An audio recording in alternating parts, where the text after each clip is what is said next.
should I say, hola? Or should I say, Happy New Year?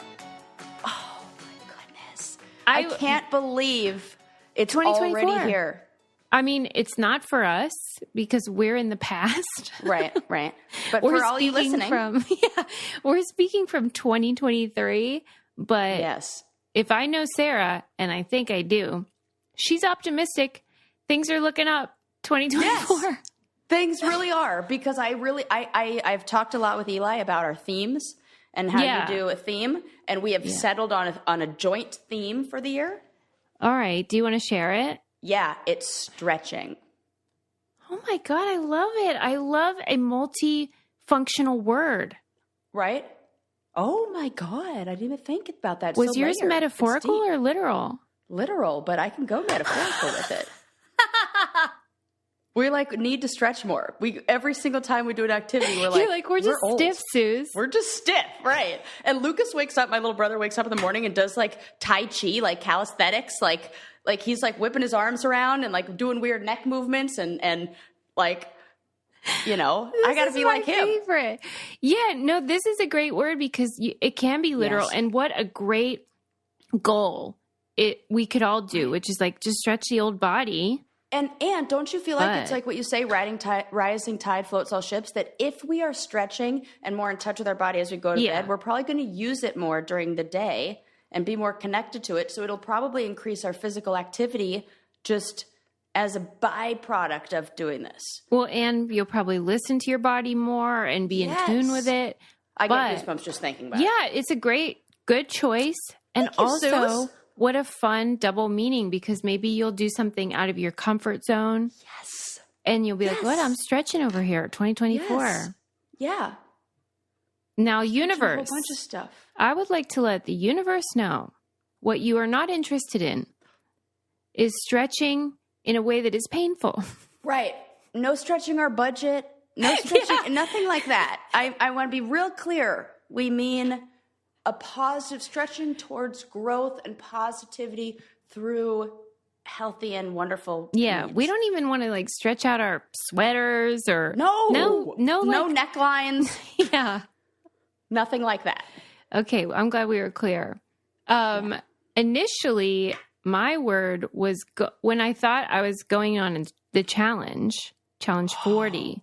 I thought, what a perfect word. I'm going to have the word of my year be challenges and be doing things that are hard, but I ought to be doing and push myself. And then they didn't pick me. So I thought, well, fuck that. So I still haven't really decided. And technically speaking, I have a couple weeks, even though listeners think it's the future right now. So there are some options, but all of them are going to be hard. And I wanted to express how, I've been doing these themes for a long time, and I've had music and comedy and love. All these were themes I've had. Yes. And that you might notice that I'm still doing all of those old ones. I still am constantly going to comedy shows, constantly going to music concerts, constantly trying to be adventurous even when I don't want to. Yes. And that's why the theme thing is so great.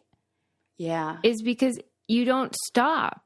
Yeah, you just build on top of it. It becomes your new foundation, which is why I wanted to do something like stretching, because it's something that I want to create for the rest of my life, because it's really, we're at the if you don't use it, you lose it kind of age. I'm so excited for you.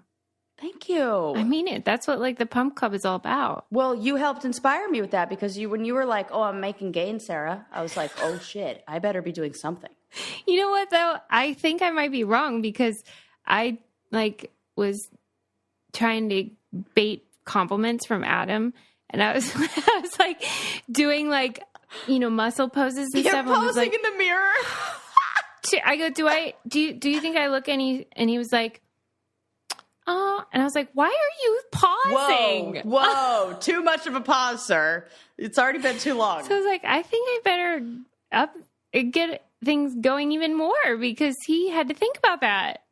Okay. Okay. Are it's you all right. focusing too much on upper body? Do we need to work on lower? Do we need more squats? Actually, I think that's the whole problem is that there's so much of the squat and thigh shit that like you don't really see that too much. Yeah, you don't. It's more functional. Yeah. It's and I was like, I can walk up a bunch of stairs and I don't get winded. That's it. Nobody sees that. Boo! I'm not looking for that. Right. That's why everybody was like, Sarah's going to be terrible at the challenge, but they didn't know these thunder thighs get you up a hill. Yeah, right.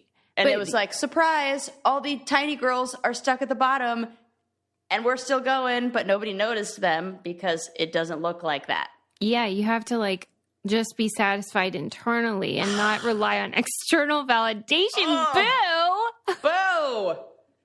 Anyway, it's all about progress and it's all about one foot in front of the other. So happy New Year to you and all the Brainiacs. Yes. One thing in the new year I think that everyone should do is use some amazing cookware and bakeware from Caraway. How about like not non-toxic stuff? Right. Let's get all healthy. Let's get out of that. If you have those pans that are like you've had for a million years and they got the scratches on them, what are you doing? What are you doing? Right. Caraway, it's gorgeous, number one. Number two, non-toxic. And number three, bakes and cooks the heck out of your food. I mean, it is like magic. It's so fun to use because it's so effective and easy, and cleaning them is easy. And so you're going to love it. How funny was Adam's tea? Oh my gosh. Short film. So cute. Yes. Tea kettle short. It's like, oh my goodness, look at him. Short film director of the year over here. Yeah. Real Scorsese. I'm so relaxed. But he was inspired, the old kettle. And I just love how they have all the colors and you can match them to your kitchen. Super cute. Visit carawayhome.com/braincandy to take advantage of this limited time offer for 10% off your next purchase. This deal is exclusive for our listeners, so visit carawayhome.com/braincandy or use code braincandy at checkout. Caraway, non-toxic cookware made modern. You're going to love it. 2024. Woo! 2024. I truly cannot believe. I know we talk about it a lot, but like we've been doing this a long time, Sarah. So long. It's never going to stop. Okay. Ever, ever, ever. There's always so much to talk about. Are you kidding me? I got stories for centuries. Do you want to save your story about vacation for your episode next time? Ooh. No, I mean, hey, I would love to share a little bit about today. Yeah, give us an appetizer. Yeah, a little appetizer. So I was thinking, it's Eli's birthday, right? And this guy has the stuff. He's like, if he wants something, he's going to get it, And he's a guy who likes doing things more than stuff. So for his birthday, I planned this trip 6 months ago. I booked this. I found this spot where we're going 6 months. Susie, you know how bad I am at keeping secrets, and especially when it's like a gift for somebody, how I have to tell them. I had to tell you what I got your son for Christmas, like in October, because I couldn't hold it in. I'm so bad. I've been sitting on this surprise for Eli for 6 months. So for his birthday, I got him 3 days of both of us, of kite surfing lessons at the top kite surfing school in Tulum. And we, this morning, did our first 3-hour lesson with the instructor and got the kites in the air. We're flying them. Like, it is a You're full body workout. You're going to think I'm a real dum-dum, but like, just so we're clear, can you tell me what it is exactly? I think that's a very good question because windsurfing, kite surfing, foil surf, it's all looks very similar. So kite surfing is where you're attached to what kind of looks like a wakeboard, and you have 2 little straps that you can stick your feet in, and then you use a kite. So some of them are boards that have a sail attached. That's windsurfing. Okay. And this is kite surfing. So you are attached to 4 cords, 2 power cords that attach to your body that are like where all the strength comes from. It's like you're flexing your abs the whole time. And then you use... Is the kite above your head or in your hand? Yes. It's above your head. Yes. Above your head, many, many feet above your head. And it's basically like, those cool trick kites that you see people fly that are like dipping and diving and doing cool stuff. Yeah. It's like that, but you're attached to a board. And the cool thing about this is once you have the kite like handling skills down, you can do this on water. You could do this on land. You like with a snowboard or skis, like you go to a big open area. We're gonna and you take your snowboarding to the next level. And let me tell you, Eli wanted to do like squirrel suiting and that shit where you jump out of an air of a, and I was like, no, calm down. You are not allowed. Evel Knievel. No chance. The failure rate on that is way too high. How about you get the experience of flying, but we're like over water and you only go like 6 feet in the air if you want to jump. And I mean, a stroke of genius to buy a gift that you get to. I mean, I know. This is a lesson for all of us about gift giving. And Okay, well, let's dive in, shall we? Yeah. I think this is such a fascinating thing that I never thought of, but you'll totally get it. There was this really cool article in The Atlantic about, let me ask you this. How old do you feel like in your head? 22. Like what? 24. 22. Maybe 20. Maybe it's a little bit smarter than 22. It's like 24, 25, 26. That is the so sweet spot for me. Okay. Well, it's almost like people probably think we like plan stuff ahead. We're not that organized. What? I don't have time. I can't get a hold of her. Okay. Right. I'm in Mexico. Please. I'm lucky she showed up for this Zumo. Okay, so this article explores the concept of that idea. And first of all, just what a strange idea it is. Like nobody ever says like, you know how tall I feel? I'm only 5 feet, but I feel like I'm 6'2". Like that's not a thing. Right. And so the idea that you would feel an age other than... Yeah.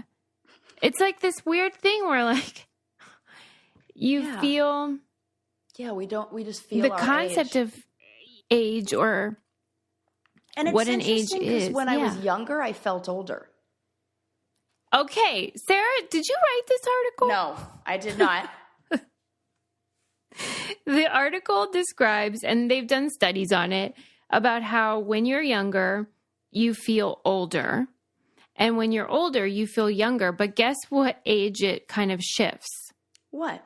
25. Oh my gosh. Did I write this article? For real. Wow. And literally. What's cool about it is everyone knows what you mean when you talk about this, but then they've done such a great job of like synthesizing what's happening. Where did you find this article? This was in The Atlantic. Oh, I love The Atlantic for this kind of stuff. This is really cool. Okay, tell me more. Yeah. So like they talked about how part of it is like when you're younger, there's optimism. And so like you're kind of like looking forward to like what's going to happen? Who am I going to be? What am I going to do? And so you're like almost there in your head. Like I am 25, I'm 30, whatever. Right. And then when you get old, well, you look back and think, boy, those were fun days. Yeah. And so you're always sort of like longing for something other than what you have. I mean, that's just human nature. But then it talks about how like there's this sweet spot, like where you want to have vigor, but also maturity.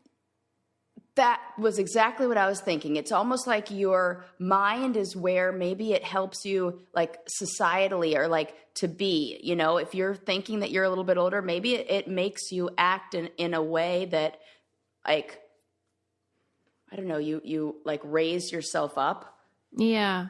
To meet that more like average age, I guess. Mm-hmm. And then when you're older, you kind of maybe connect, when you hang out with like, if you've ever been around like an old person, you bring like a kid around them and they're like, I just feel so young when I hang out with it, it like makes me feel so young I think it's a little bit of that of like, we need to kind of find that middle ground sweet spot. Yeah. And that you want energy. Yeah. So you want to feel like excited, but then you don't want to be a cuckoo crazy teenager or something. You want to have like the sensibility and maturity to like handle life. So anyway, the sort of like shift when people start changing which direction they imagine they are is around 25, but it's not always that way. Like some of it is about like what happened in your life at certain times. So like we've talked about this, like if you suffer trauma at like a young age, sometimes you like get stuck there. Oh, okay. I didn't realize people kind of realized it. They knew that. I did not either. Because I think in my case, it forced me to grow up faster. So I saw myself as older. It's so funny, though, because one of the key words I would use to describe you is childlike. Right. But I'm childlike at about 10, maybe 10, 11, 12. When I was 7, 8, 9, or like younger, I think I don't know. You had like a worldly like cynicism. Yeah. Yes. I was like, oh, like, this fucking sucks. Right. Yeah. I thought one of the funniest parts, maybe because it's relatable to me, is that it says like, if you're 30, you should be aware that for better or worse, like the 50-year-old you're talking to thinks they are roughly your age. So like if you're about 50 and I'm 44, but like, I'm getting there. Mm-hmm. I think like I'm super cool. You know, like talking to these kids. Yeah. Like, I was saying, like, even my nephews, which are like 20, I'm like, they'd see what I'm bringing to the table. They don't see it. No, they don't. I feel that way when I hang out with Eli's nephews. And I'm like, and then they were like quizzing me on like what certain words mean. And I was like, oh my God, they're asking me because they think I don't know because I'm what if old. You're like, for shizzle, I know what that means. It's like no cap. What? It's so pathetic. It's so terrible. Why are we this way? It said when they did a study where they asked, this was theologians asking people, how old are people in heaven? There was a number that came up most 32. frequently. 33? How are you this good at it? Because I just feel it. Jesus was 33 when he kicked the bucket? That feels like, maybe, I don't know. But that feels like the age that we should be. You're smart enough to like know better, but you're not too like you're in that. Those are the golden years, really. Well, and when I started reading the article, I thought, okay, how old do I feel? What would my answer be? Like before I read the article, and my answer was 32, and then I realized like that was when I gave birth. So it was like you want it. It's almost like after I had a kid, like I became like just a conduit for someone else's progress. But up until that, I had my own identity and life. It was just you. So 32 was like the sweet spot for me before everything went fucking downhill. Hear that, Lincoln? No, we love you. But like, I don't know, your number's 25 or so. Yeah, it's like, mid-20s. Like 25, 26.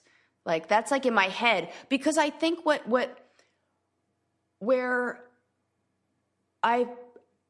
when I say like, oh, how old are people in heaven kind of thing, it's like 33 because that feels like, the age where you haven't figured out.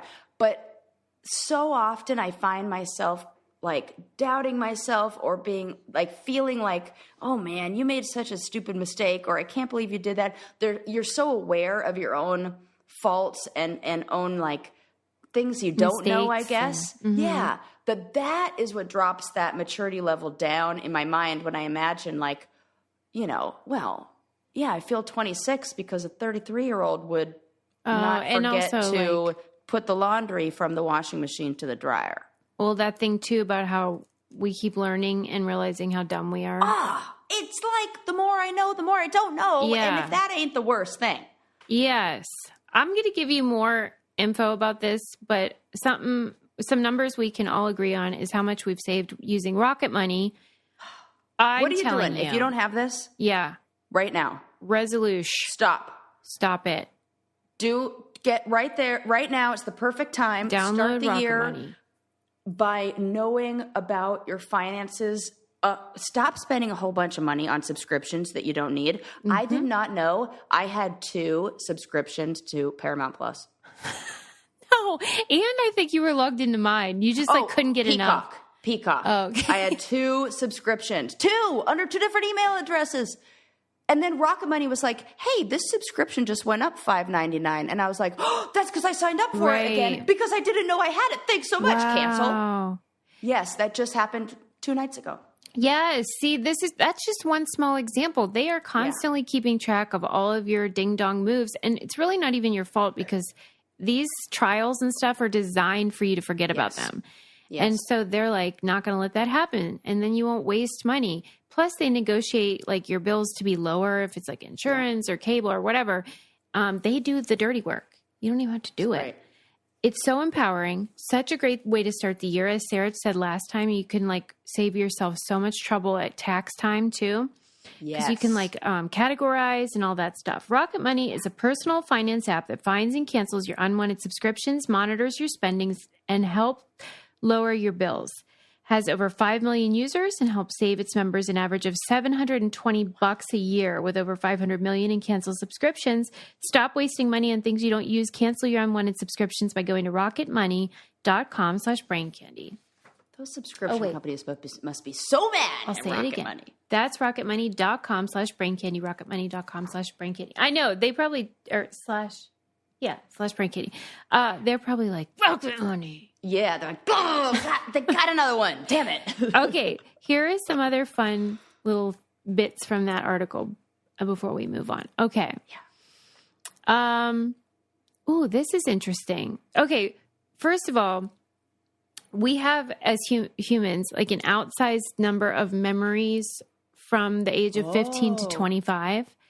And they say that that's why you love music from the ages that you were, or the years that's like the bulk of our memory. Is that it? I think it's because it's like you're becoming an adult. So it's almost like how babies learn so much in that first year. Oh, like from 15 to 25. You're like absorbing it all. Yeah. And you're like learning how to drive and dating and getting a little separated from your parents and being independent and forming an identity. And so like your brain is exploding. Sense that the soundtrack to those big pivotal moments that like form your identity would be ingrained in there. Yeah. And like the things that would make you happy or the music that brought you comfort or just that makes happy sense. Memories or whatever. And so that's why you love that music from those years when you were 15 to 25. And then I even like the food when I go back to, I'm like, sometimes you just have some top ramen for no good reason. It's like, oh, that hits the spot. Right. I was a Kraft mac and cheese kind of gal. Oh, yeah. Same diff. And so like, good. It said that the discrepancy between chronological age and perceived or like internal age was the greatest, that gap in the U.S., Western Europe, and Australia. Asia was much smaller. Africa had the smallest. And they said it could be read as like an economic sign, like poverty could play a role, but also culturally, like, collectivist societies value, they have more respect for like, older the elderly, population. The aging population so they might be more comfortable being 50, 60, 70, whatever it is, where we're like, I'm 25. Right. We're chasing youth over there, like holding on to that. Yeah. So that was totally great. I bet that would probably line up with the amount of people who like lie about their age on their driver's license or things like that, or, can't do it on there. But do you find that lie funny about your when age. People lie? Yes, I do. Like, cause like, what? We have eyes. Right. And if you like tell me that you're younger than you are, I'd be like, you should have you look like garbage. Right. I got bad news for you. Bad news. I don't get that. I get being I'll sad. Tell everybody I'm it. 82. Right. You really should. Yeah. I was watching Below Deck, my new show that I'm obsessed with. And, because I talked about that it's so good. So I'm still watching. And one of the gals on there, when she was asked by one of the other deckhands, like, oh, how old are you? She's like, can you believe it? 52. For real. Okay. What is the age? She was not. She was like 23 or something like that. It was very funny. What do you think the age is that you could say where it's way older than you are, but still like, they'd be like, huh. I bet I could get away with like 44. I think I could do 58. No I really do think way. that. Like, because I have enough like Botox and shit where it's like kind of like somebody be like, you pulled them tight. You're 20 or 70. Right. Yeah, I still need a little bit more work to pull that off. What do you think's the youngest age you could say and get away with it? Oh, I don't think I can look very young because of it's just like sun damage. It's like, you just tell. I think the youngest I could probably get would be, how the fuck old am I? 32 maybe? I think you could go. You could also get 32. No, I think you could go younger though. I think you could. People think we're the same age. Nobody thinks that. Zero people. Yes, but they do. Bless your heart for saying it. I think that all the time. Yeah, you're like everyone, meaning you. Everyone, me. Oh, God. Like Susie looks younger than me. We're a before and after photo, but I don't know. Yeah, like which is the after. I do think it's interesting how you almost lose a perception of like, what do I even look like? Yeah. Well, it kind of fades with like, how old am I? The only time I get a really harsh reminder is when I see somebody driving who I think should still be in diapers. I'm like, why is that infant behind the wheel? Yeah. And then that instantly makes me realize how old I am. Yeah. Because I'm like, fuck. And then when we were walking down the street last night, it was like 5:30. And, people on the street in like Tulum are like, oh, come to see our bar, come upstairs. So we go upstairs to take a look at one. And instantly I was like, too old for this. I'm out. What was going on in there? It was just, the lights were a lot. You were like, this is overwhelming. Right. It was like a black light. I was like, Eli, I feel like I'm on drugs and I'm totally sober and I can't. This is not for me. So funny. And like, it was too loud. And it just felt like, there were a bunch of those places to pose for Instagram pictures with like wings behind you and shit. Wow. And I'm like, nope, this ain't this. I am officially too old. You graduated. Yeah. I guess it's good to know. Where's the old people? Party zone. Right. Yeah. Well, at least you know. Do you think it changes at all if you are the youngest or oldest in your family?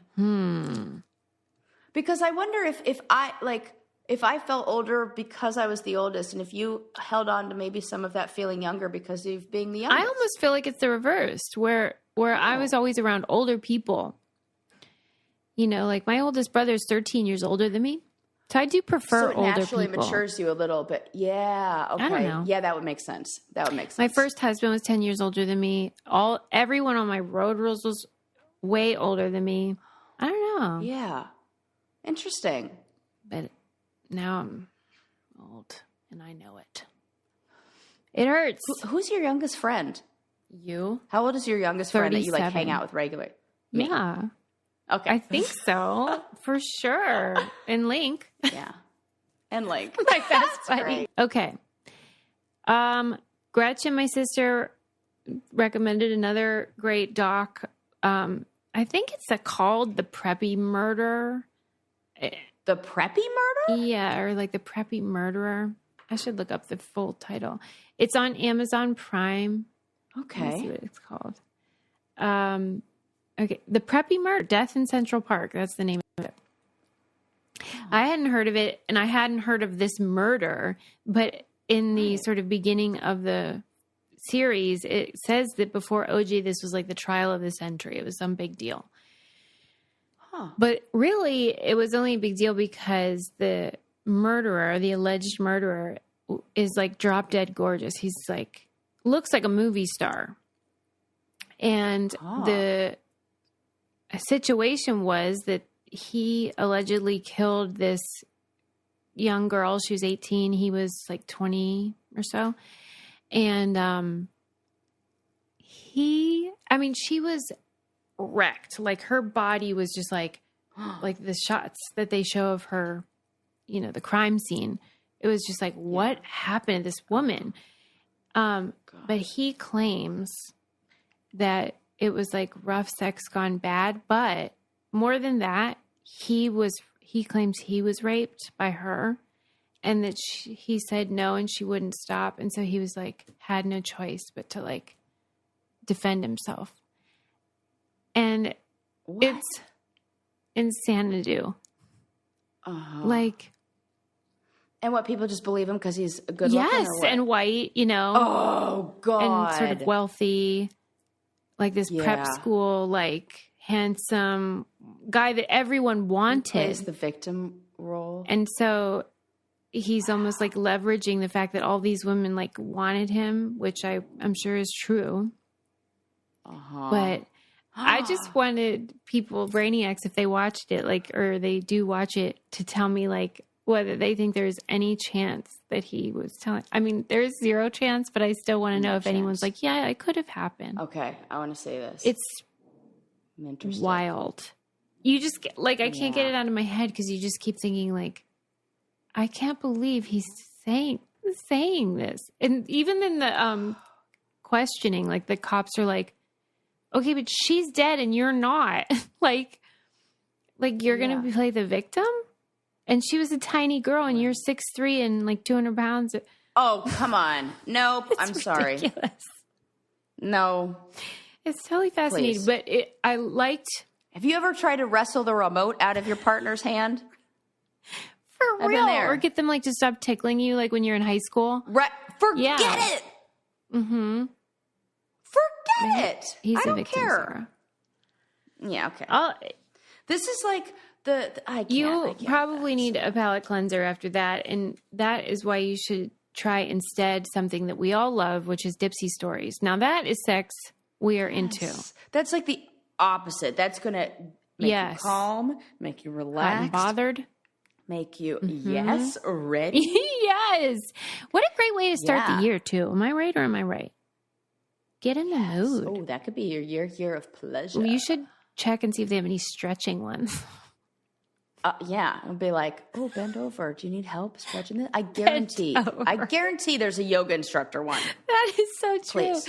Well, because Dipsy Stories is great because it's made for women by women, and you put in like the quiz, like what you're into, and then they will show you stories that can like soothe you or put you to sleep or get you revved up if you want to be with your partner. Very first time after taking the quiz, they were like, would you like this camping video? I was like, okay, you know me too well. Whatever science they did, get out of my bedroom. Algorithm, it's doing the right stuff. And for listeners of the show, Dipsy's offering an extended 30-day free trial when you go to dipsystories.com/braincandy. That's 30 days of full access for free when you go to dipseastories.com/braincandy. dipsystories.com/braincandy.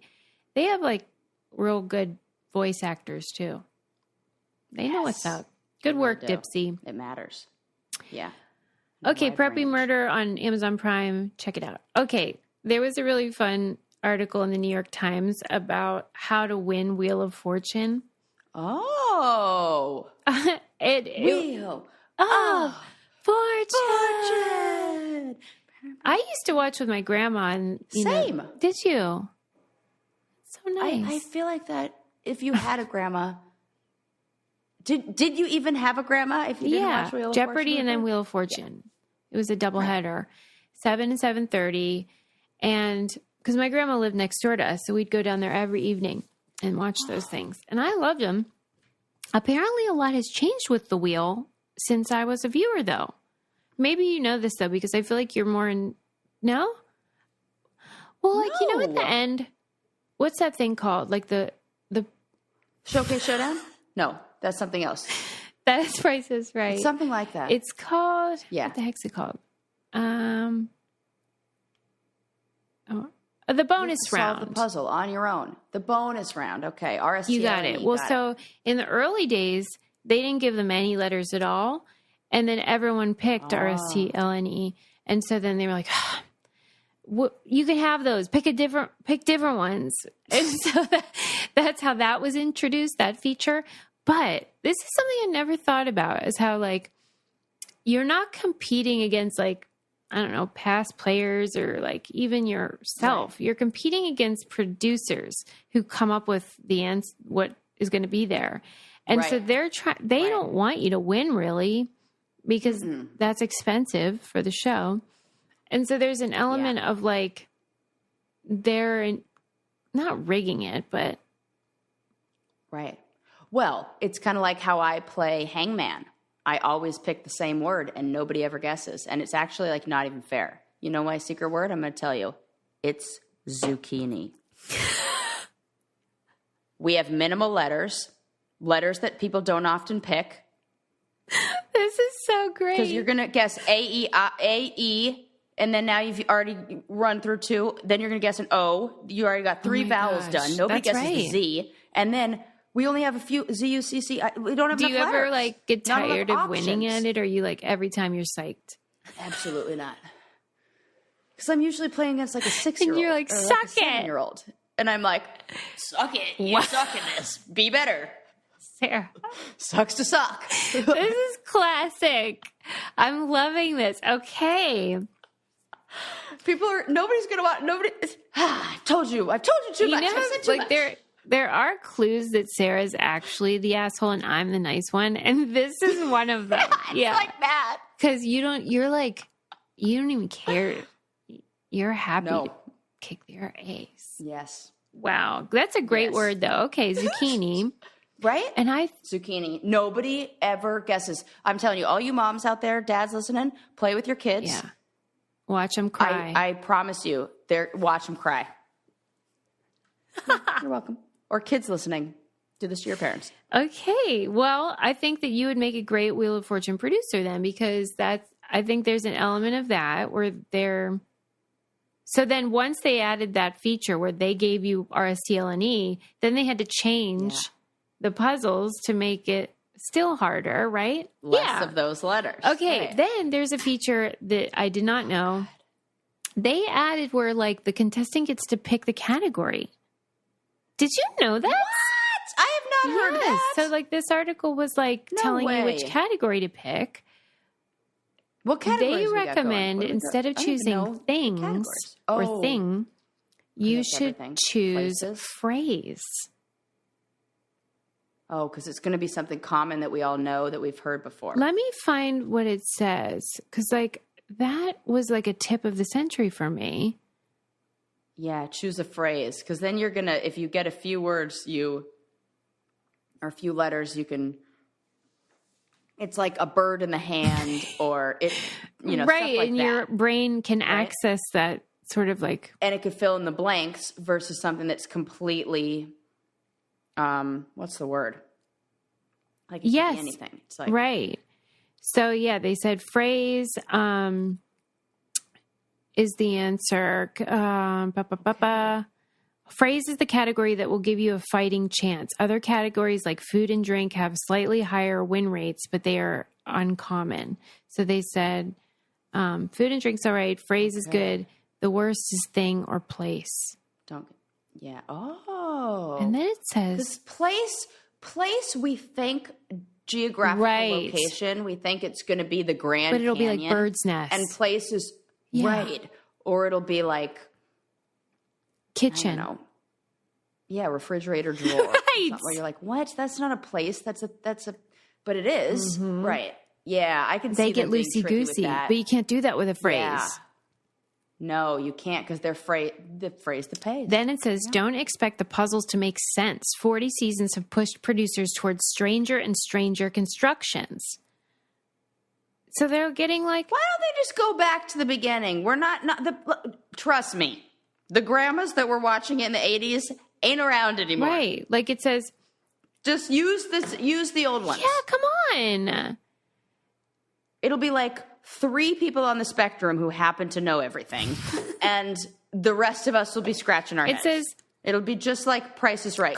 Like in recent years, puzzles have become more distinct with constructions like... a box of goodies or wooden flower boxes, as if that's a thing. That people say. I mean, it's not a thing people say, but like I've purchased wooden flower boxes. Right, but it's not, you're not like. Common. It's not like if you were thought, nobody's going to think of that. Right, I get it. I get it. Like, yeah. Kite surfing in Mexico. Yeah, Mexican kite surfing. Yeah. Yes. I see that. I see that. Yeah, I get it, but I'm kind of into it. It is enjoyable when they don't get it. What? Like, I want them to get it. It's not like enjoyable, but again, like, asshole. I know. See, it's the problem. It's like, I mean, I'm disappointed for them, but it's more fun to watch. For real? When they don't get it, and you're like, I find it so dissatisfying. And then they all flip it over, and yeah, it is. But you like love that. it. Okay, maybe wow, I'm learning so much about you. Like it a little. I know. Geez, it does say that there are a few words you should memorize because the producers love them. Okay. Koala. See, a lot of vowels and not a lot of consonants. Yeah, like fluffy koala. Because people are going to guess consonants. Wombats and koalas, baby koalas, young koala, cuddly koala, right? Sarah, you're right. Koala, because you have very limited. If you have a word with a lot of letters, but there are a lot of spaces, but doesn't use very many letters, that I feel like is the real sweet spot. Because if they get and you make them not RSTLNE. The other one, like you got it. Zucchini. Well, you get the N with that. Oh, well, that's true, but it still would be really hard. It ends in an I. Really hard. Right. That's the thing that throws you off. You never think it's going to end in an I. And then somebody puts the I on there, you start thinking, what the hell is that? Right. And the CH in the middle is no. Yeah, she's really selling us on this Hangman strategy. Is there H in zucchini? No, Z-U-C-C. Yeah, there is. And there's also an H in athletic greens, which is now known as AG1. So they could screw you with that on Wheel of Fortune too. Oh. Those tricky Did you have your AG1? Yes, I did. Well, how the heck do you think we're staying good? And also, anybody knows if you travel internationally, sometimes the tummy ain't so right. So we got to do everything to maintain that good gut health and good, like, keeping things like. Yes. That is so true. You know what I mean? Oh, yeah, I do. I think about this way more than the average bear because of my issues. So trust me, I get it. Because the AG1, the prebiotics, probiotics, probably like another kind of biotic. I don't know. Digestive enzymes, gut health, keeps everything moving and grooving. And also just the routine of it. And this is what I always encourage people at the beginning of every year is this. Like even in the Pump Club, they talk about it's not about inspiration. It's just about routine. Yes. Do it every day where things become automatic. And that's really the key to like lifestyle change. And then you miss it when you don't have it. That's right. And that's the best feeling because it feels like, oh, I need to be doing this healthy thing for my body. Yep. Wow. Doesn't it feel good to like crave that? It's not a burden. It's like I want more of the good thing. Yes. Yes. AG1's the supplement we trust to provide the support our bodies need daily. That's why they've been our partner for so long. If you want to take ownership of your health, it starts with AG1. Try AG1 and get a free 1-year supply of vitamin D3, K2, and 5 free AG1 travel packs with your first purchase. Go to drinkag1.com/braincandy. That's drinkag1.com/braincandy. Check it out. My prediction, since we've done this podcast for 10 years and I think we're going to do it for 10 more. 10 years from now, every single person will be having a green drink as part of your daily routine. Right. Have to do it. Like it's. And this is the good stuff. Yeah. I really do think it's going that direction. Okay. Moving on. This I thought you would be interested in or tickled by, which is that, did you hear about in the last few years, this sort of innovation in tattooing where you can get like a semi-permanent one where they fade in about... No. Yes. No. Yes. So you can get like... I'm very into that. Oh, okay. I wasn't sure if you'd be like pissed. No, I am not one of those traditionalists who's like, oh, you got to go through the pain and you got to blah, blah, blah. It's fucking artwork on this skin suit that we're in for however many years. Okay. Like, I don't care. Yeah, you don't need it to be a forever commitment. Yeah, and I feel like it's more fun if it is something that is like permanent but I don't know. I like that. Well, this company, they hired not tattoo artists, but like actual PhDs in chemistry to develop this ink. Yeah. And they were saying that the difficulty isn't with making it disappear. It's making it last sort of somewhat long and also be like the consistency that you need to create like a nice color and nice lines and all of that. So it was like a big deal, but they really hit a bit of a snag because they promised people that these would fade in 9 to 15 months. But then for some people, they're still there. People are getting pissed. Well, that makes sense because I bet it has to do with metabolism. Yeah. Metabolism or like wear on the body. So if it's further away from your heart. Oh, for sure. Like fades slower. Yeah. Like, like if it's near the core, it fades faster. Yeah. That is crazy to me. Oh, you thought it was reverse or not? Kinda. Yeah. Must be about like blood. I would think that an area that had a lot of cellular turnover, like your hands or elbows. Yeah. Like if you. Because I know where mine are fading more. And it's places where my skin is drier. That makes sense. It feels like... I see what you mean. Yeah, that's very interesting. So it has more to do with your body absorbing it and breaking it down than the...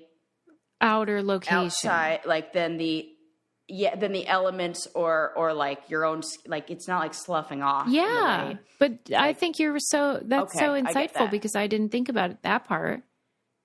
That makes total sense that you would have theorized. If you're a person who gets tattoos on your palm, you have to get those redone every few years or so. Okay, well maybe that's a different. Just sloughs off so much.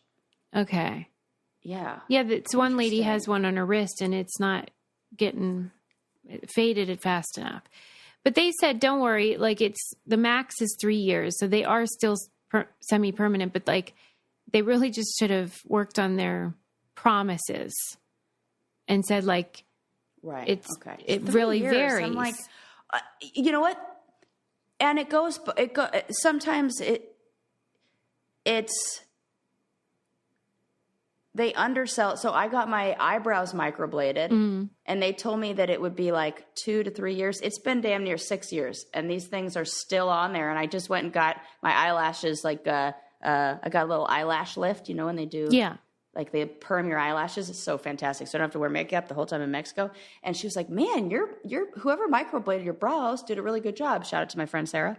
And she was like, I said, yeah, I got them done so long ago. She said, how long? It's like 6 years. And she's like, I can't believe those are still there. I've never seen one to say it just has stayed. They said another variable too is the tattoo artist. So like maybe yours had a particular method or style that I love it. Yeah, right. Thank God. It's not a good business model for that person. Because I've done it twice, and the first time I did it, it only lasted about 2 years. Okay, that's interesting. I'm like, I got to go to your girl. Not going anywhere. Okay, so anyway, I'm actually surprised at your answer because I thought that you were going to say like no regrets, like it was going to be like. I'm not one of those. You're not a purist. No, I don't give a fuck. Because that was your whole logic about getting tattoos. You were like, by the time I want to remove them, it'll be easy. No problem. Do it on your lunch break. It's practically the case already. They should make like, you know, those coloring books or whatever that. Like, I would love it if they could do a coloring book tattoo thing and then like you could like color it in. Yeah. I love this. I used to do that to the section that I still have yet to finish. And whenever I was on the bus at camp, I would just give the kids my arm and give them like Crayola washable markers and they'd color them in. That hasn't become like more of a thing because that would be real fun. If you were a parent, you're like, color my arm. Here you go. Yeah. Well, anyway, I'm just kicking around ideas. Okay. In the Washington Post, there was this article. The title drew me in. A woman made chili for neighbors and outrage ensued. Was she wrong? I was like, we'll be the judge of that. Yeah, right. Was she a very bad cook? Right. Because I thought, how would chaos ensue and drama and what could have possibly go wrong with? I mean, so much, so much beans. I think that the true crime here was not making chili for her neighbors. It was announcing it on social media. Like, that is just an invitation for opinions, and what good can come from that? But I think it was particularly on Twitter. Okay. Like, if you put out a tweet, it can always end up being some sort of big cultural debate. Why is she tweeting about her neighborhood chili, though? I think it seems her intention was just like fun, where she noticed that these guys that lived in her apartment building, they were like young guys, kept getting pizza delivered. And she was like, they need some home cooking, and I'm going to make them chili. And she thought it was just kind of a fun thing to do. Right. Sarah, right. You're right. People were like, don't infantilize men. Like, they should learn how to take care of themselves. This is what is wrong with everything. Everything. I mean, I'm sorry. Yeah. Like, and it wasn't just that. Some people said she was coddling them. She was encouraging man-child behavior. She was a white savior. I don't even know what color any of these people are. Because you offer somebody chili, that feels like friendly and neighborly. Some people said she was imposing and presumptuous, and they wanted chili. Oh, did she ask if they have any allergies? I swear. Oh my fucking. What? Oh. Correct. Yeah. Where do I begin? What? Okay. It kind of brings me to the bigger question that comedians do about, like, you can't make a joke anymore because everybody blah, blah, blah. The truth is, like, people have always had terrible opinions, and it's just that now we have to, like, hear them. Here's what's happened. Yeah. We have switched our attention from intention to impact. Mm-hmm. We have switched our awareness or our focus from intention to impact. Right. We are not focusing on what was the intention behind this. Yeah. What is this person trying to do? Could you imagine? I always liked to play the game. What would their therapist tell them if they took this to therapy? And if anybody took it to therapy of like, my neighbor came over with a pot of chili and they did not even ask me if I had any allergy. What would that therapist say? I'll tell you. Well, what do you think do you think the neighbor had bad intentions, or what do you think the neighbor may be? Let's increase some empathy. What do you think the neighbor may be trying to do with this chili? Could we think about, were they trying to be neighborly? God. Yeah. And then also, like, if they were cookies, would be this up in arms would. Oh my God, I can't even talk. I'm glitching. Would we be this up in arms about cookies, about Rice Krispie treats, about zucchini bread? Is it chicken noodle soup? Like, what is the fucking problem? I'm sorry. Am I not understanding this? No, you're right. And so the Washington Post really wasn't trying to weigh in even about, like, should she have done that? They were just saying, okay, since everyone's all worked up, let's list some ways that you can do things and be thoughtful. So they're asking, like, do people cook for neighbors? And if you do, what do you do? So it's like, ask before cooking if you can. Okay, fine. Give home cooked food without expectation. So you give it to them and then you don't think, like, whatever. You give it, and there's the expectation of they can do whatever the hell they want with it. If they want to throw it in the garbage, they can. And that's the next point, is if you're the recipient, then you accept it graciously. Right. Period. You could toss it in the trash, but you just say, well, thanks so much for thinking of me. Yes. I have the same policy with my friends who we exchange, like, hey, this doesn't fit me anymore. I don't like these pants anymore. And you give them a pile of your clothes, whatevs. It's like, I am giving it to you with the expectation you can then throw every single one of those things in the garbage. Sure. You can give it to Goodwill. You can give it to another friend. You can fucking sell it on Poshmark for all I care. You could do whatever. It is now in your hands. If I make you a batch of cookies, you can fucking, I don't know. Give it to the birds. Yeah. Whatever you want. Yeah. Feed it to your dog. It does I hope you don't, because they're real good cookies, but it sort of spoke to the point that you were making too, that do like, you know how people will give, like, if there's a hurricane or something, they'll give like teddy bears and then they end up with mountains of teddy bears. That I understand. So it was saying like, yes, this is annoying and it does kind of create waste, but should we really like cut off that impulsive altruism? Maybe we should just be like, okay, that was a nice thought and their intention was in the right place. Now we got too many goddamn bears, but nice try. Right. We're right. Oh, but this is not a bunch of recycled teddy bears. This is very useful chili. I know, right? I mean, I would love a big pot of chili showing up at my door. And are these the readers of the tweet or the Facebook message or whatever that are commenting on this, or is this the actual recipient of said chili? No, it was random tweet people. See, it's always that. I bet the people who got the chili were like, sweet, free chili. Yeah. Can you imagine? Especially like young men will eat anything.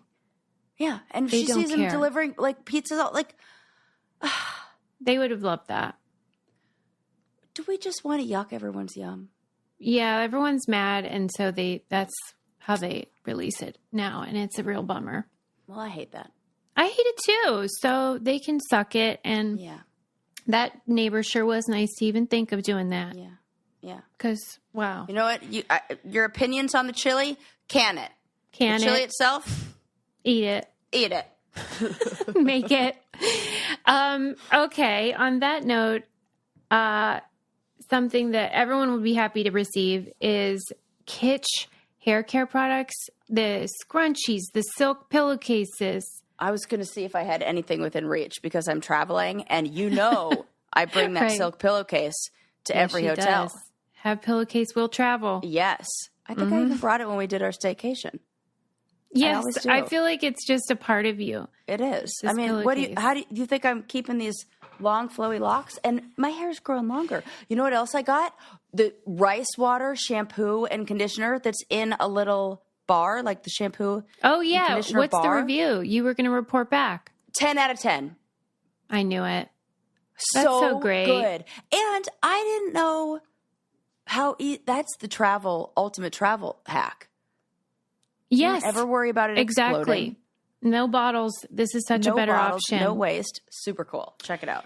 And in December, they had like an elf collab. They have great collabs, like the Barbie one. Yes. Like they always have the cutest collaborations. Harry Potter. They have cute Harry Potter pillows. They have silk pillows. Come on. Harry Potter. I just love it. But it's great for protecting your hair. Heatless rollers. Amazing stuff.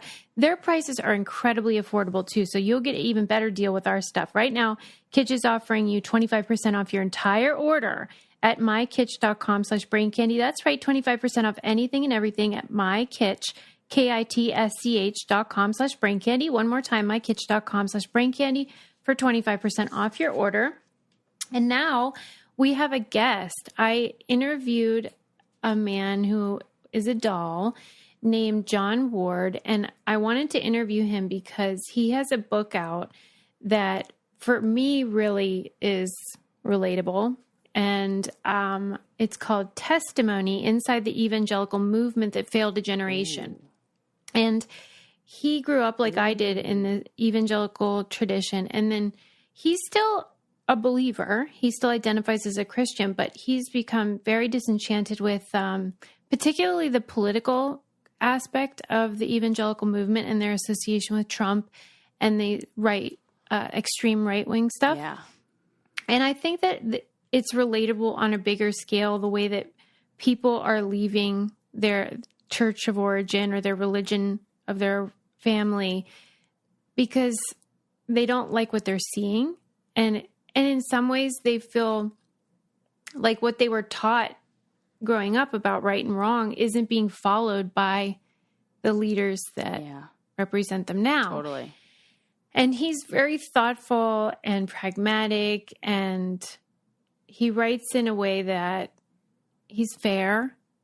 Like, he's just not saying these are a bunch of jerks, I hate their guts.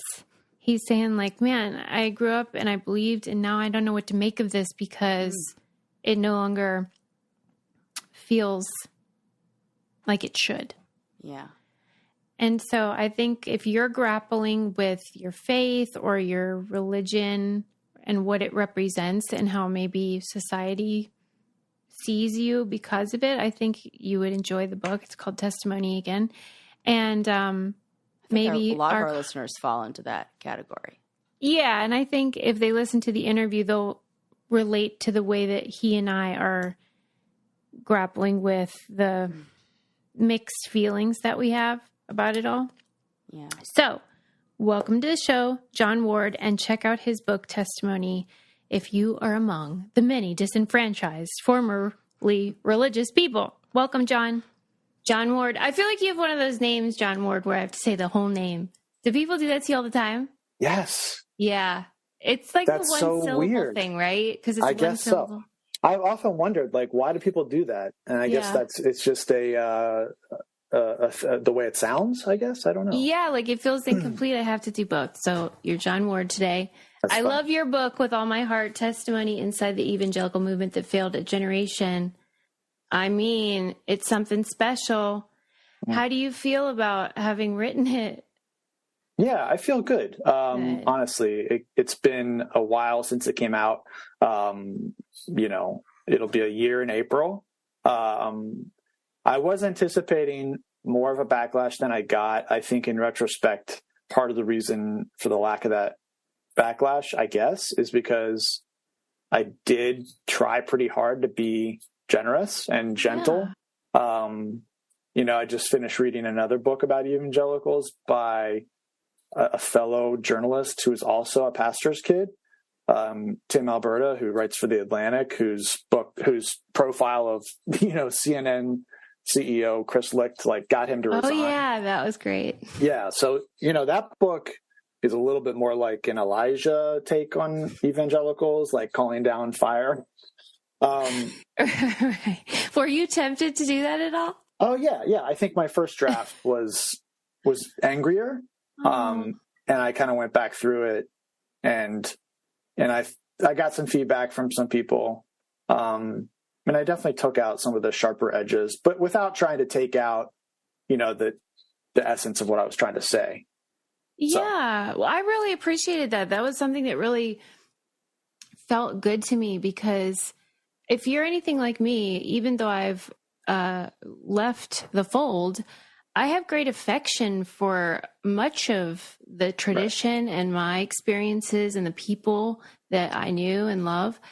And so there is, you even said in the book, like there is this sort of temptation to characterize evangelicals as a whole as these buffoons and, whatever.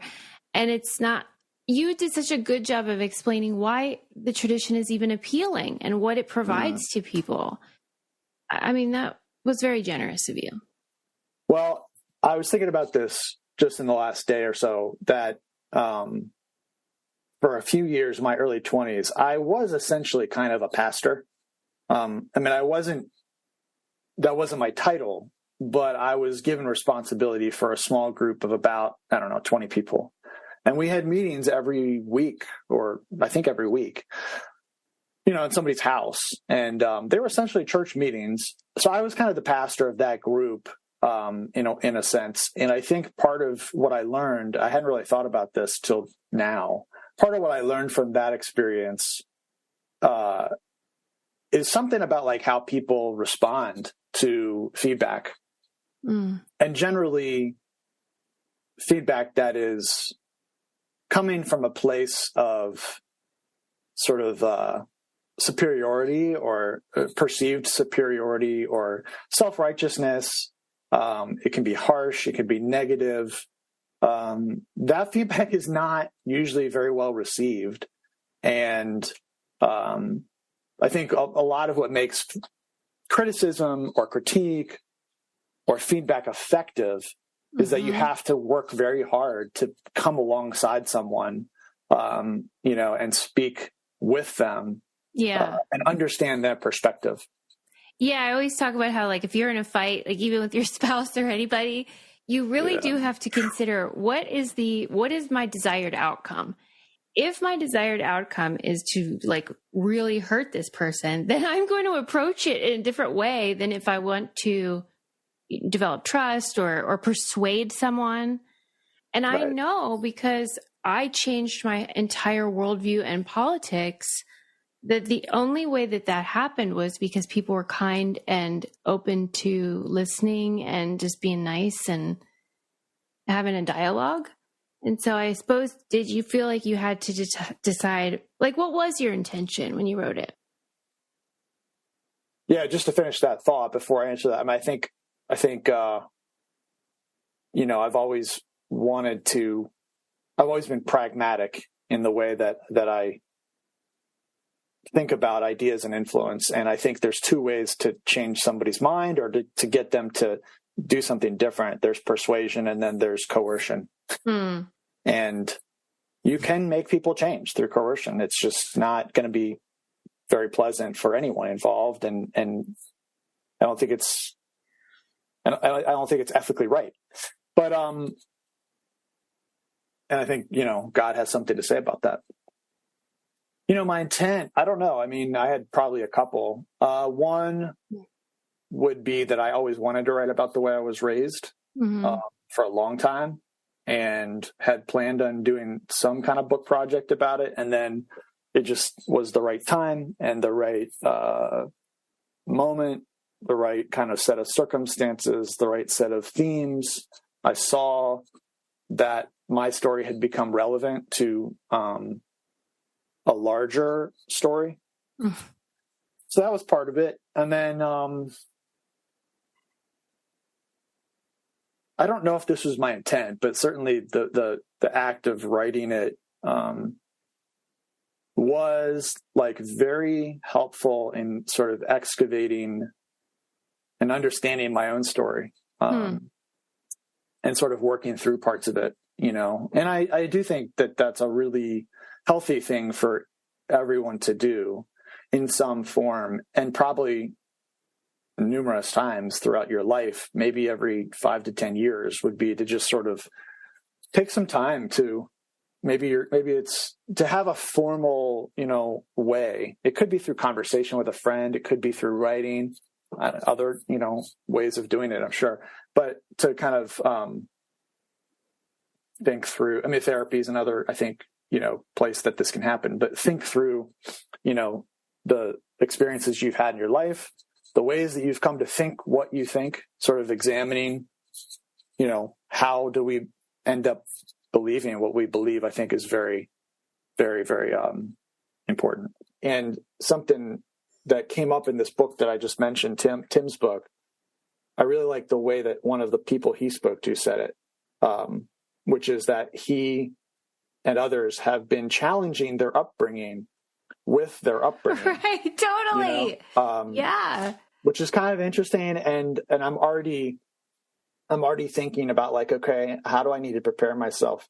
And in what ways is it going to emerge that my children will do this to me, you know, and Allie, my wife. So I wanted to ask you that about parenting, because you kind of touched on it a bit, but I'm kind of jealous of the tools that my mom in particular had, where there was this black and white dualistic worldview where it was like good and bad. And she would just say, God said certain things. And so who am I to God said, I got to do it. I don't have that in my parenting toolbox. It's much more nuanced and gray, which can be difficult as a parent. It would be really nice to be like, this is wrong. You can't do it because God said. Does that ever feel like that to you? I think we parented a little bit like that in the early days. Our oldest is 16. And I think we have been on a journey over the last, 20 years. Right. And so I think we've been pulling some of that stuff out. And so it does leave you feeling more probably like a failure at times when you can't give an easy answer or you can't sort of direct in certain ways.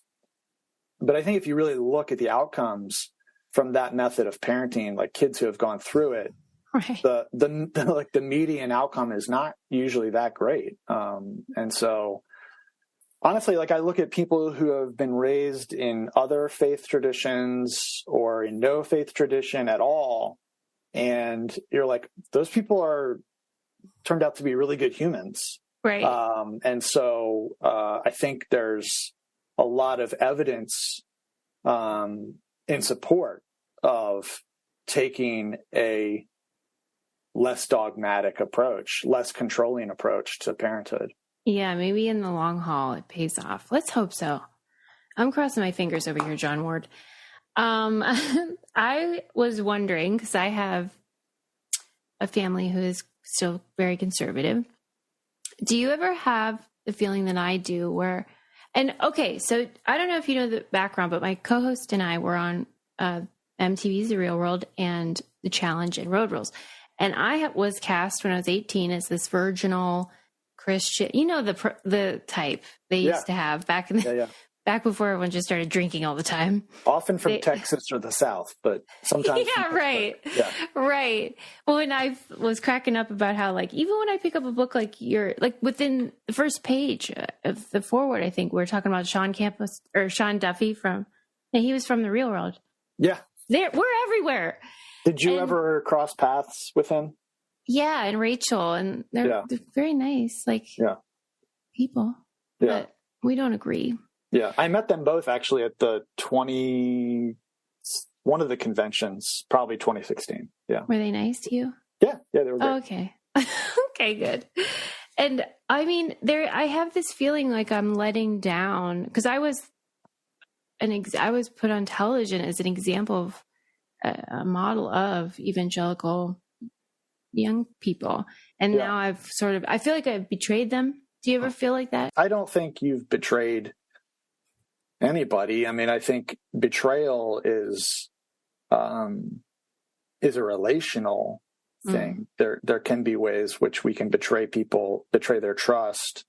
But you know, your relationship with faith and with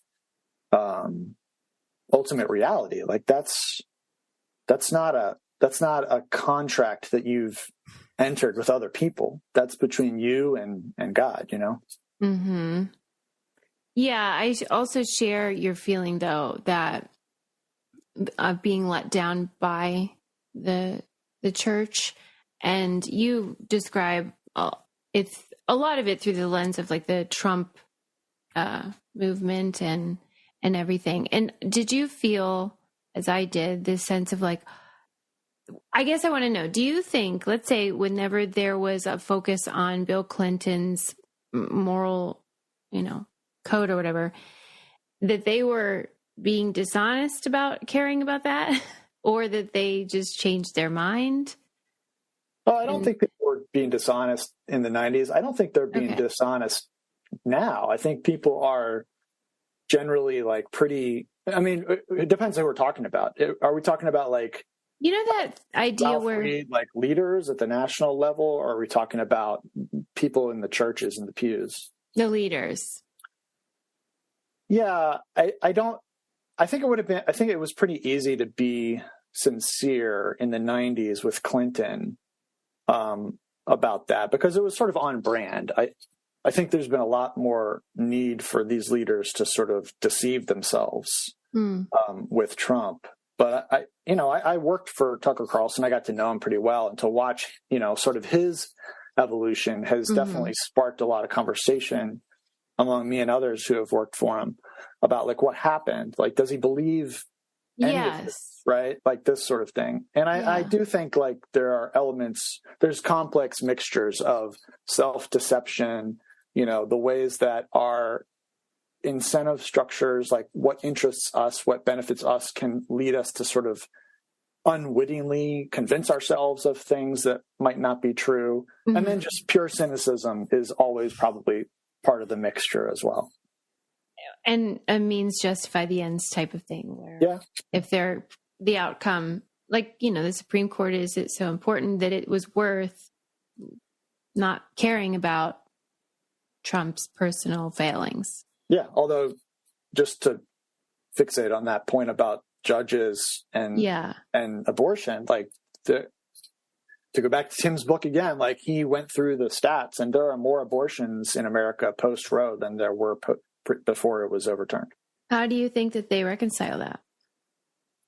I think, yes, it's such a good question. Most people just stop there and they don't ask that question. And I think the way that sort of the average evangelical would respond to that would be to say, well, we got to keep going. You know, we've got, without actually stopping and saying, well, hold on, you know, what are all the compromises we've made to get to this point, to overturn Roe? Like, what have we sacrificed in pursuit of that?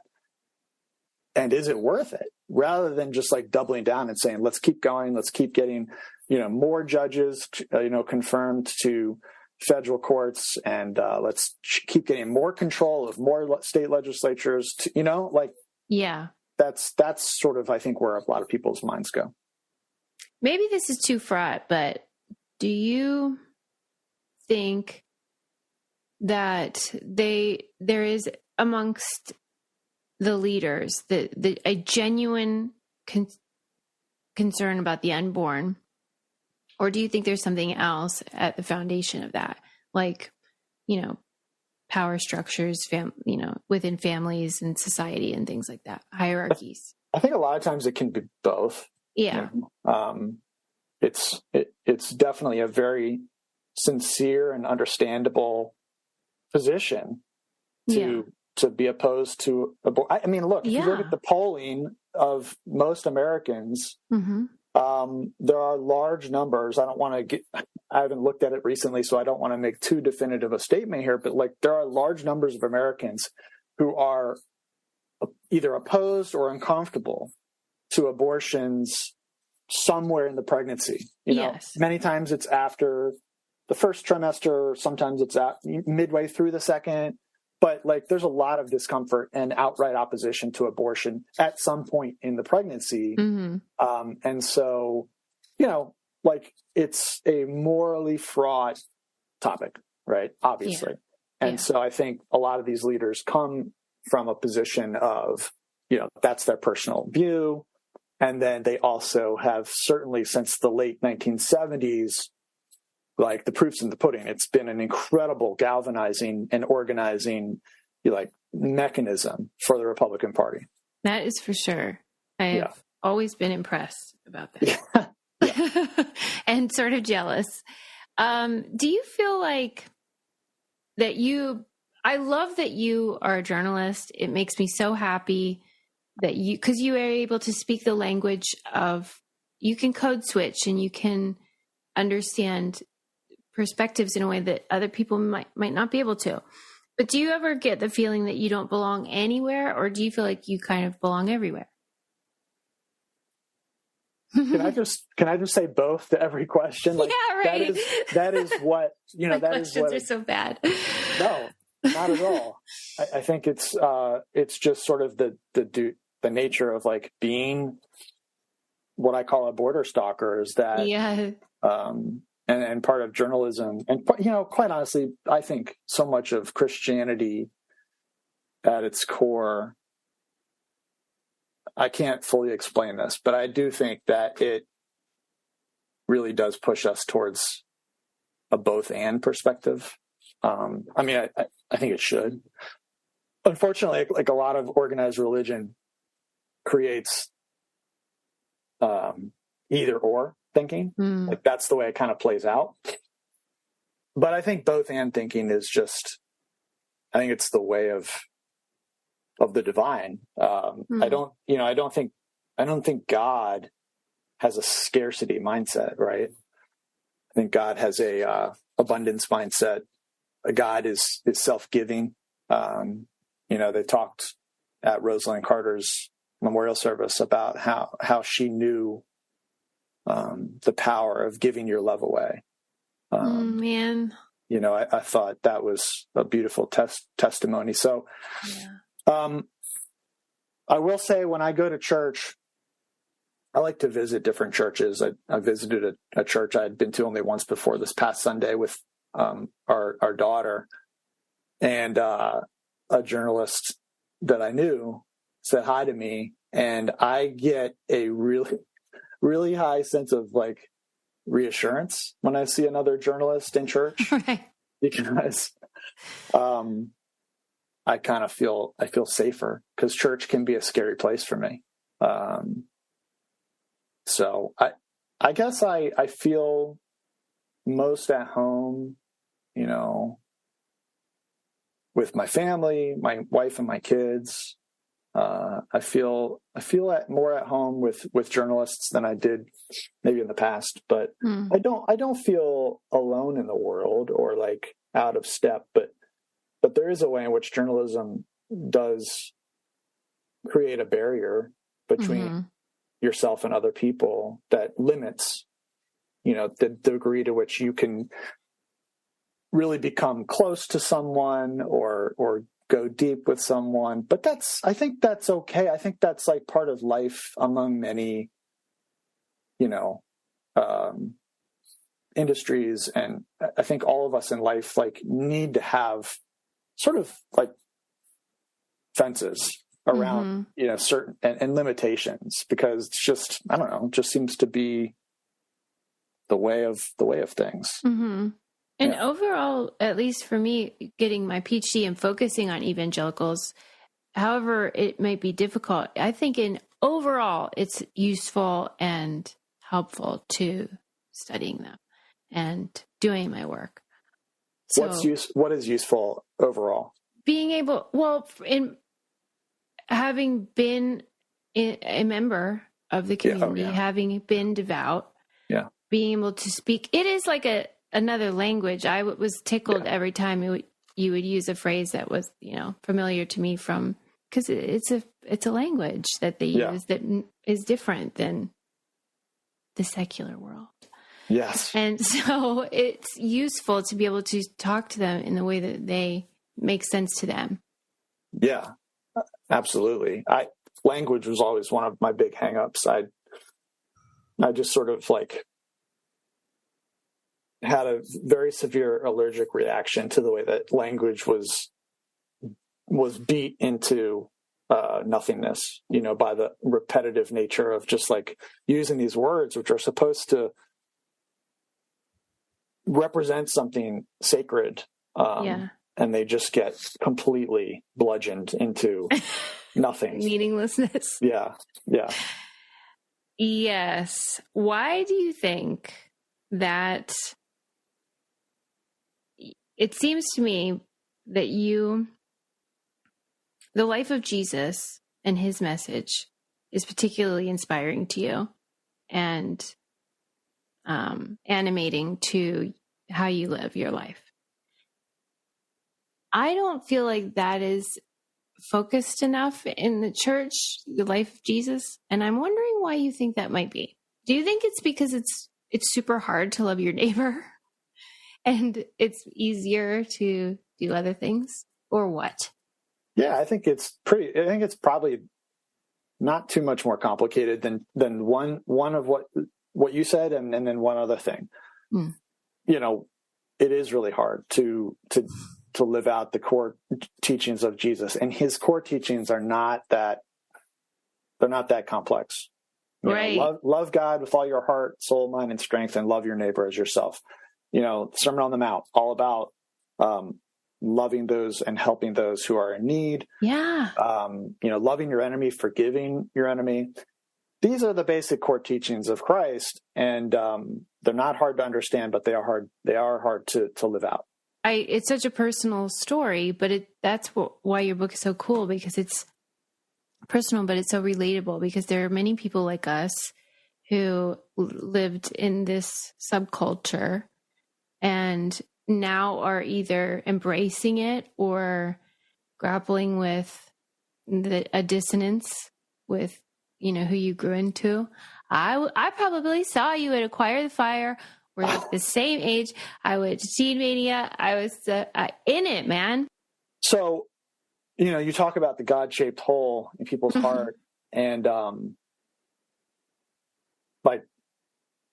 it just made me think of like this conversation that I'm seeing right now about Ayan Hirson Ali's conversion to Christianity. She's an author who was, I think, a lapsed Muslim who's on the right politically, and there's all these conversations about like, what is it?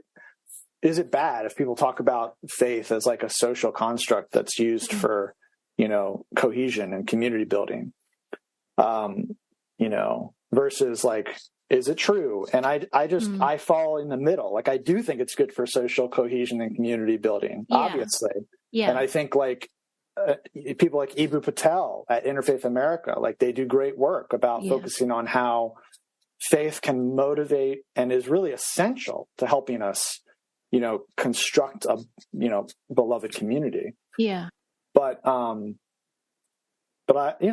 also am comfortable like in the conversation about whether it's true or not, even if I'm not always 100%, even if I have a lot of doubt.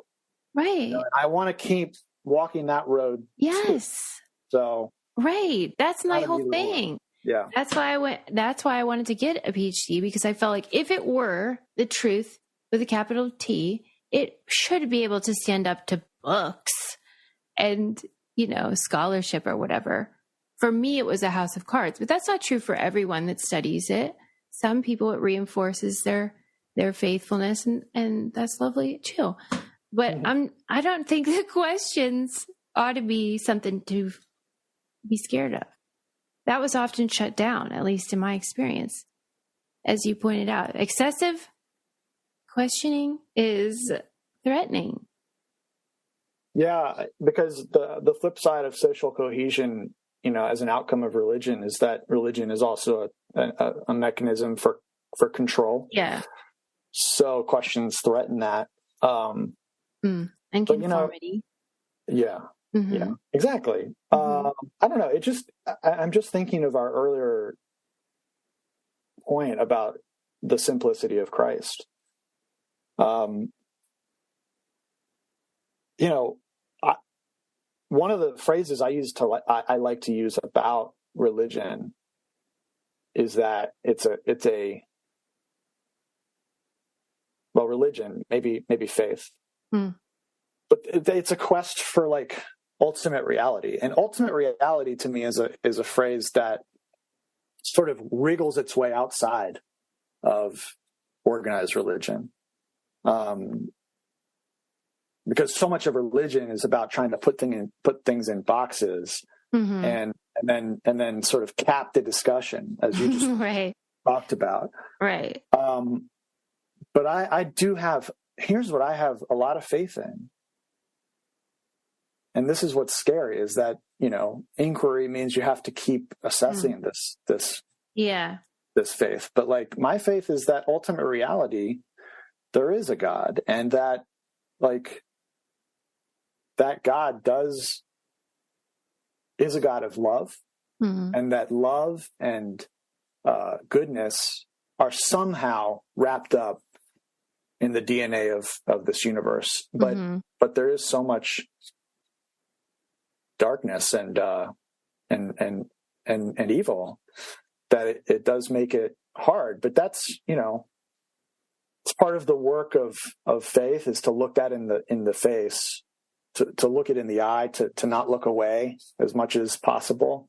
It's part of the work of Advent, which I've really come to appreciate in recent years, is to sit with the reality of the brokenness of the world, rather than just sort of trying to bury our heads in the sand. I do feel like your faith in writing the book were radical acts, and maybe they don't seem like that to you, but I thought it was heroic, and I'm really just grateful that you did it and that you continue to do that work, because it's not easy. It's not easy, but it almost seems like not doing it would be harder to me. Really? Yeah. I mean, maybe that's just me, but like not pressing forward, not pushing deeper. Yeah.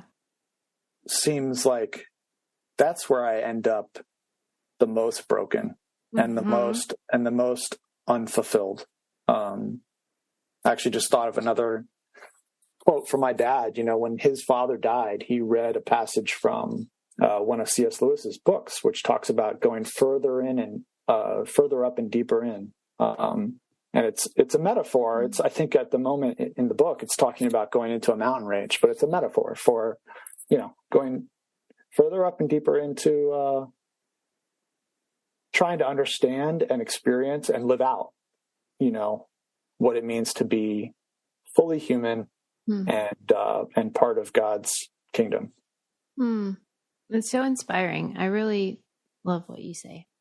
So thanks. Well, yeah, I'm grateful to my dad, for as much as I have criticism of him in the book, I'm increasingly grateful for, what he sowed into me. I think he came across as sincere and noble in many ways. Yeah. My dad wouldn't have come off that good. So it could be worse. Well, as they say, it can almost always be worse. That's so inspiring too. No, I get it. And I think your dad sounds like a character, and it's very relatable. We're all in the same boat. Yeah. So I hope everyone reads your book, Testimony, Jon Ward, Inside the Evangelical Movement That Failed a Generation. Thanks so much for coming on and tolerating my therapy session. Well, I don't know how much you've written of your own story, but you should definitely continue that work. I was going to ask you, do you feel like it was cathartic, or were you like, what have I done? 2,000%. It was. Really? Yeah. Oh, yeah. Yeah. Oh, my gosh. Well, that's good to know. But as I say, I feel like everyone should do this in one form or another, and to one degree of, disclosure or another. Like some people, they don't have to show it to anyone, or maybe they could show it to a few close friends or just their spouse. Some people could publish it on Substack. Some people, whatever. I just think the act of doing it is really important for our growth. All right. I'll keep that in mind.